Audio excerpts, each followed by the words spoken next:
एक बार की बात है, गांव में एक मूर्तिकार रहता था जो बहुत ही खूबसूरत मूर्तियां बनाता था और मूर्तियां बेचकर वह अच्छे खासे पैसे कमाता था और इसी से अपना घर चलाया करता था। उस मूर्तिकार का 10-12 साल का एक लड़का भी था और वह भी अपने पिता के साथ मिलकर बचपन से ही मूर्तियां बनाया करता था और यहाँ तक कि वह 10-12 साल का लड़का भी बहुत ही खूबसूरत मूर्तियां बनाता था।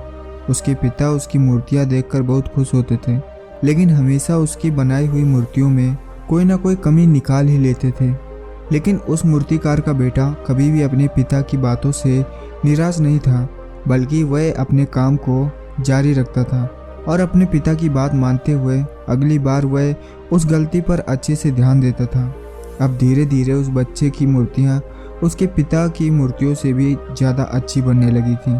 फिर कुछ समय गुजरने के बाद लोगों ने उसकी बनाई हुई मूर्तियों को ज़्यादा दाम में खरीदना शुरू कर दिया और उसके पिता की बनाई गई मूर्तियों को लोग पहले के ही दाम पे खरीदते थे। अब समय गुजरने के बाद वह लड़का बड़ा हो गया और अब वह अपने पिता से भी ज़्यादा कमाने लगा था, लेकिन अभी भी उसके पिता उसकी बनाई हुई मूर्तियों में कुछ ना कुछ गलती निकाल ही लेते थे। लेकिन अब उसके बेटे को ये बात अच्छी नहीं लगती थी। तो एक दिन जब उसके पिता उसकी बनाई हुई मूर्तियों में गलती बता रहे थे, तभी लड़के ने गुस्से में अपने पिता से कहा कि आप मेरी बनाई हुई मूर्तियों में कमियां निकालते हैं, जैसे कि आप मुझसे भी अच्छे मूर्तिकार हैं। आपको पता है ना कि मेरी बनाई हुई मूर्तियां आपकी मूर्तियों से कई ज़्यादा दाम पे बिकती हैं। इसका मतलब यह है कि मैं आपसे बेहतर हूं और मैं अच्छी मूर्तियां बनाता हूं और अब मुझे लगता है कि मुझे आपसे एडवाइस की कोई ज़रूरत नहीं है, मेरी मूर्तियाँ परफेक्ट होती हैं। उस दिन के बाद उसके पिता ने उसे एडवाइस देना छोड़ दिया और अब वह अपने बेटे के काम में कोई भी गलतियां नहीं निकालता था। कुछ दिनों तक लड़का अपनी मूर्तियों को खुशी से बनाता रहा, लेकिन फिर कुछ समय बीतने के बाद उसे ये महसूस हुआ कि लोग अब उसके काम की इतनी तारीफ नहीं कर रहे हैं जितना कि पहले करते थे और इसी वजह से उसकी मूर्तियों की कीमत भी गिरने लगी थी। लड़के को इस बात की वजह समझ नहीं आई।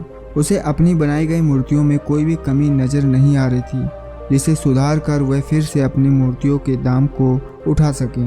वह इस बात से बहुत ही परेशान हो गया और एक दिन वह अपने पिता के पास गया और उन्हें अपनी प्रॉब्लम बताने लगा।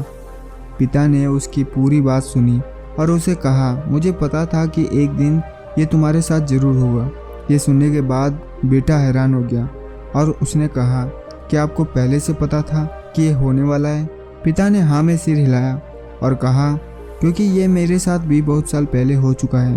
तभी लड़के ने कहा, फिर आपने मुझे ये चीज़ पहले क्यों नहीं बताई? पिता ने कहा, क्योंकि उस समय तुम समझना नहीं चाहते थे। मुझे पता था कि मैं तुम्हारी जितनी खूबसूरत मूर्तियाँ नहीं बना सकता, इसीलिए मैं हमेशा ये कोशिश करता था कि मैं एक टीचर की तरह तुम्हारी बनाई गई मूर्तियों में कमी निकालूं, क्योंकि जो काम हम खुद करते हैं उस काम में हम कभी भी कोई गलती नहीं निकाल सकते, क्योंकि हम सब अपने काम को पसंद करते हैं और सबसे अच्छा समझते हैं। लेकिन दूसरा इंसान उन गलतियों को देख सकता है जो हम अपने हाथों से किए गए काम में नहीं देख सकते। जब मैं तुम्हारी बनाई गई मूर्तियों में गलतियाँ निकालता था, तब तुम अपने काम से सेटिस्फाई नहीं होते थे और तब तुम अपने काम को और भी अच्छे से इम्प्रूव करने की कोशिश करते थे और इसीलिए तुम्हारे काम में हर दिन इम्प्रूवमेंट हो रही थी और तुम्हारी मूर्तियों की प्राइस भी बढ़ रही थी।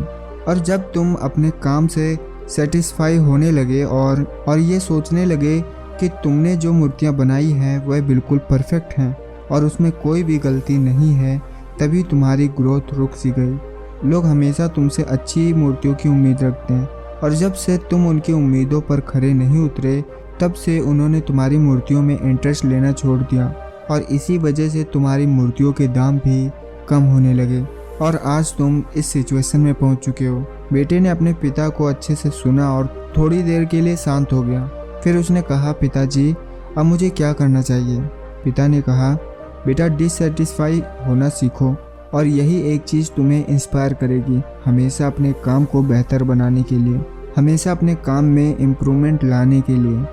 दोस्तों, अगर हम हमारी लाइफ में देखें तो हमें पता चलेगा कि जब हमें या हमारे काम को कोई क्रिटिसाइज़ करता है तो हम उसे गलत समझते हैं, लेकिन अगर हम इसे अच्छे से समझें तो हमें पता चलेगा कि जब कोई हमें क्रिटिसाइज़ करता है तो हमारे लिए गलत नहीं, बल्कि वह हमारे लिए अपॉर्चुनिटी होती है, बस आपको वो चीज़ पॉजिटिव वे में लेना पड़ेगा।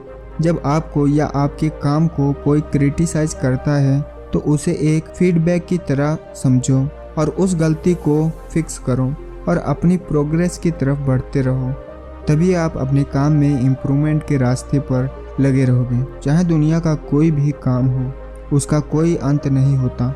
हम जितना सीखते जाएंगे उतना ही इम्प्रूव करते जाएंगे और इंसान तभी सीखता है जब वह गलतियां करता है। तो दोस्तों, ये कहानी आपको कैसी लगी मुझे कमेंट में ज़रूर बताना, और वीडियो पसंद आई हो तो इसे लाइक शेयर ज़रूर से करना ताकि ये बात और भी लोगों तक पहुंच सके। और यदि आपका भी समय ख़राब चल रहा हो तो मैंने एक स्टोरी अभी अपलोड करी है जिसे सुनने के बाद आप अच्छा महसूस करेंगे। तो आपको लेफ़्ट वाली वीडियो पर क्लिक करके इसे पूरा वॉच करना है। और इसी के साथ मैं मिलता हूँ आपको एक और नई वीडियो के साथ में। तब तक के लिए अपना ख्याल रखें।